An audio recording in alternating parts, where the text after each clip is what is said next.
chicas y chicos, ¿cómo estáis? Bueno, vamos a comentar las declaraciones hoy. Laporta, Valverde y Luis Enrique han declarado hoy ante la jueza del caso Negreira. Laporta de forma presencial, porque estaba en Barcelona. Luis Enrique y Ernesto Valverde lo han hecho a través de videoconferencia.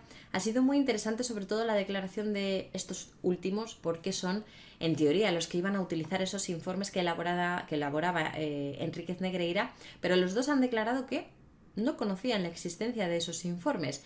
Laporta se ha mantenido fiel a lo que ha venido declarando hasta la fecha, pero bueno, vamos a hacer un repaso y un resumen porque es bastante interesante lo que ha pasado hoy en ese juzgado de instrucción número 1 de Barcelona. Venga, vamos a comentarlo.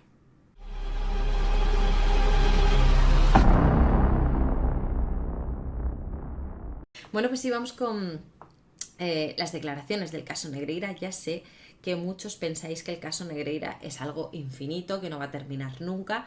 Para nada. Cada vez se van dando pasos para que esto acabe pronto, pero es verdad que cualquier instrucción de cualquier proceso penal, incluso de causas más simples que esta, pues lleva su tiempo, se demora. En esta causa además ha habido bastante retraso porque se pidió un primer informe a la Guardia Civil, un informe para que estudiasen y averiguasen dónde estaban los 8 millones de euros que había pagado el Barça, porque Negreira no los tenía, no había aumentado su patrimonio, no los tenía en las cuentas, no tenía más propiedades, no tenía más inmuebles, no se sabía dónde estaba todo ese dinero que había cobrado durante tantos años. Y lo primero que se hizo en todo este caso es ordenar a la Guardia Civil que averiguase dónde estaba todo ese dinero, ¿no? Esto hizo que se dilatase mucho el procedimiento. Después llegaron declaraciones de los investigados, de declaración de Rosell, declaración de Bartomeu, declaración de Javier Enríquez, que también ha declarado en los últimos meses, y ahora hoy tocaba declaración de testigos, Luis Enrique y Ernesto Valverde, como entrenadores que estaban durante esa época en el Barça, para ver si conocían la existencia de estos informes. Y en segundo lugar, Laporta, que Laporta en un primer momento estaba como investigado en esta causa, era uno de los imputados por estos delitos, pero se decidió que su participación había prescrito, habían transcurrido demasiados años desde la primera etapa de Laporta hasta que se abre esta investigación, y se le quitó esa condición de investigado, pero pasó a ser testigo. Ya os dije en su momento que esto tenía una parte positiva, y es que Laporta hoy tenía que acudir y tenía obligación de decir la verdad. Obligación de decir la verdad bajo pena de cometer un delito de falso testimonio, ¿no? Los testigos tienen obligación de decir la verdad, los investigados no tienen por qué hacerlo.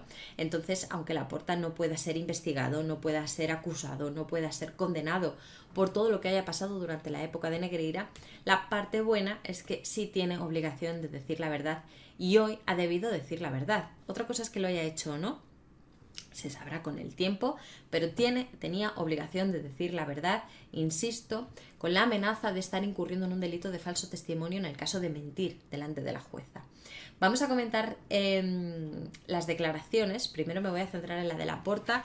Hay muchas informaciones acerca de lo que ha dicho. Quiero primero abordar la noticia del País, que habla un poco en líneas generales de qué es lo que se ha dicho dentro de esa sala, y después me quiero centrar en la información de las cadenas SER y Sport, que ya entrecomillan esa declaración como declaración textual de lo que ha dicho hoy Laporta, ¿no? De lo que ha declarado hoy Laporta como testigo de este caso Negreira.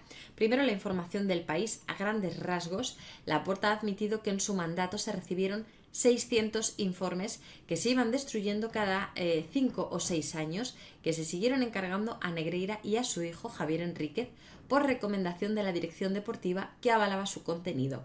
Una descripción de los colegiados que debían arbitrar al Barça en los siguientes partidos y su forma de actuar sobre el campo. Ya comentamos en su día el contenido de estos informes. Laporta se presentó en la rueda de prensa donde daba explicaciones acerca del caso Negreira con unas cajas, unos archivadores, y él dio una versión, y es la versión que ha mantenido hoy ante la jueza. Esos informes consistían en saber qué tipo de árbitro iba a arbitrar el siguiente partido del Barça, qué manías tenía, si se le puede protestar más o menos, si tiene tendencia a sacar amarillas o no, o deja jugar, si pita más o menos faltas. Un poco todo esto, ¿no? ¿Para qué? para que, evidentemente, cuerpo técnico y jugadores sepan qué clase de árbitro está pitando el partido, si se le puede protestar más o si por el contrario es mejor dejarle porque a la mínima te puede sacar una amarilla. Todos estos informes son los que se han ido supuestamente elaborando durante todos estos años, por los cuales se pagó tantísimo dinero. Quiero recalcar que son 8 millones de euros, mucho dinero por estos informes. De hecho, recordaréis que Javier Enríquez, que era el redactor de esos informes, llegó a decir que él había recibido 60.000 euros. 60.000 euros es lo que él cobró por redactar todos estos informes durante todos estos años. La gran pregunta es dónde está todo lo demás, que es el gran grueso de lo que el Barça pagó a Enríquez Negreira. ¿Dónde está todo ese dinero y por qué se pagó todo ese dinero cuando Javier Enríquez solo recibió 60.000, ¿no? Pero en definitiva, esos informes eran para conocer al árbitro que iba a arbitrar el siguiente partido del Barça. Claro, por eso la jueza llama a declarar a los entrenadores. Oye, si es para saber qué tipo de árbitro me va a pitar, los entrenadores debían conocer esos informes. Los dos han declarado que no sabían que esos informes existían, que esto es lo verdaderamente importante. Ahora iremos con Luis Enrique y Valverde, pero antes, respecto a la declaración de Laporta, sigue diciendo aquí, ha remarcado que los informes eran una herencia de directivas anteriores y que él nunca conoció ni al número 2 de los árbitros ni a su hijo, si bien sí tenía buenas referencias de ellos y de los trabajos que realizaban. Asimismo, ha señalado que la baja cuantía de lo pagado a sus autores hacía innecesario que el encargo tuviera que pasar por la junta directiva del club, pero ha subrayado que en el primer equipo nunca se benefició de ningún arbitraje, ventaja que, según explican fuentes presentes durante la declaración, el primer equipo no necesitaba porque era un referente mundial.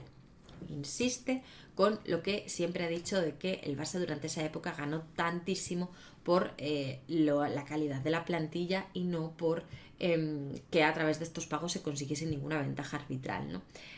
Hombre, llama la atención que diga que no se tuvo que consultar con la junta directiva porque era una cuantía muy baja la que se pagaba a los autores de los informes. ¿Una cuantía baja? Hombre, una cuantía baja, no sé qué es bajo por un informe arbitral, pero son 8 millones de euros en total. 8 millones de euros en total, ¿no? Bueno, la declaración, según, insisto, la SER, el AS, Sport, declaración literal de gente que ha estado presente en esa sala y que ha escuchado directamente a Laporta, es esta. Laporta ha reafirmado su versión, la que dio ante la prensa para explicar el caso Negreira. Pagamos por informes, en ningún caso para que favorecieran al Barça. El Barça en aquel momento era la admiración del mundo, un ejemplo y una referencia futbolística. No necesitábamos favor alguno. Según ha trascendido y publicado Sport, nunca quisimos alterar la competición. El presidente también manifestó que no mantuvo ningún tipo de relación personal con Negreira. De hecho, yo ni conozco a Negreira ni a nadie de su entorno. Jamás tuve relación con ellos. Laporta explicó que estos pagos ya formaban parte del funcionamiento interno del club cuando entró en su primera etapa. Heredé esos pagos, pregunté a la dirección deportiva y nos dijeron que siguiéramos adelante con los informes y explicó por qué ya no están dichos informes. No tenemos informes de la primera etapa porque cada 5 años se destruyen. Cuando entró preguntó y le dijeron, sí, tú sigue adelante con los informes, sigue con ellos. No sabemos para qué se utilizaban esos informes. ¿Por qué no sabemos para qué se utilizaban esos informes? Porque realmente los receptores de esa información, entrenador, cuerpo técnico, jugadores, no los conocían, no llegaban a esas manos. ¿Para qué se redactan unos informes y luego no lo van a tener los entrenadores? Esta es la gran pregunta, ¿no? Y esta es la información de lo que han declarado tanto Valverde como Luis Enrique. Ninguno de los dos afirma haber conocido esos informes, aunque Valverde dice que son informes comunes y que él conoce qué tipo de informes son de los que se hablan, pero en el Barça no los tenía. Entonces, ¿para qué se hacían si no llegaban a manos de quienes tenían que llegar? Vamos con la declaración de los entrenadores. Antes que Laporta ha declarado Ernesto Valverde, quien entrenó al primer equipo del Barça entre 2017 y 2020. Los pagos cesaron por mandato de Bartomeu en 2018. El ahora técnico del Athletic de Bilbao ha asegurado que esos informes son habituales y que su club actual también los elabora, pero que en su época en el Barcelona no supo de su existencia y que de hecho le daba lo mismo porque nunca los ha utilizado como técnico. Luis Enrique, que como Valverde ha declarado en calidad de testigo por videoconferencia, también ha negado conocer los informes sobre árbitros. Y este es el gran enigma que ahora la jueza tiene que resolver y que entiendo que ahora mismo está barruntando en su despacho. Es decir, se acuerda por parte de la dirección deportiva realizar unos informes arbitrales que cuestan su dinero, por mucho que se diga Laporta que debido a la escasa cuantía no era necesario consultar ese gasto con la junta directiva. Son muchos millones de euros durante 17 años, muchos millones de euros. Se gastaba y se invertía en esos informes arbitrales, que uno de sus redactores ha declarado solo haber recibido 60.000, pero bueno, se gasta tanto dinero en esos informes arbitrales para que estos dos señores, Enríquez Negreira, Javier Enríquez, digan qué tipo de árbitro va a pitar el siguiente partido, si se le puede protestar, si no se le puede protestar, si es tendente a sacar amarillas, si permite el juego un poco más brusco, un poco detallado para que se sepa realmente qué perfil de árbitro va a señalar el siguiente partido, va a arbitrar el siguiente partido, y esos informes nunca llegan a manos de los entrenadores. Entonces, ¿para qué se hacían? Esta es la pregunta que hay que hacer. Esta es la pregunta que hay que hacer a Laporta, a Bartomeu, a Rosell y a todos estos. Si me están diciendo los entrenadores que ellos nunca conocieron la existencia de esos informes, que a sus manos no llegaban, ellos nunca tuvieron esos informes en la mano, ¿para qué se hacían? ¿Quiénes eran los destinatarios últimos de esos informes? ¿Quién tenía que conocer el perfil de esos árbitros? Esta es la gran incógnita, ¿no? Vamos a ver qué pasa. Ahora la jueza, insisto, tiene estas dos vías. Una vez termine la instrucción, será el momento en el que tenga que decidir si existen indicios suficientes de que se haya podido cometer uno o varios delitos, en cuyo caso pasará todo a otro tribunal, que será el que lleve a cabo la fase de juicio, o si por el contrario considera que no hay indicios suficientes de que se haya cometido ningún delito, en cuyo caso cerrará aquí, sobreseimiento y se acabó, ¿no? Si la cosa va a juicio, porque se considera que hay indicios suficientes de que algo ha pasado, en el juicio se podrá ir en cualquier dirección. El juicio terminará con una sentencia que o bien determinará que hay pruebas suficientes para condenarles, o bien determinará que no hay pruebas suficientes para condenarles y serán absueltos, ¿no? Pero de momento estamos en instrucción, se tiene que acabar esta instrucción y la jueza tiene que tomar una decisión. Indicios suficientes, seguimos adelante, o no hay indicios suficientes, nos quedamos aquí, ¿no? Quiero saber qué opináis vosotros, cómo habéis visto las declaraciones de Laporta, Valverde y Luis Enrique. Como siempre, dejádmelo todo en los comentarios y por supuesto dejadme un gran like, suscribíos al canal si todavía no lo estáis y nos vemos en el siguiente vídeo.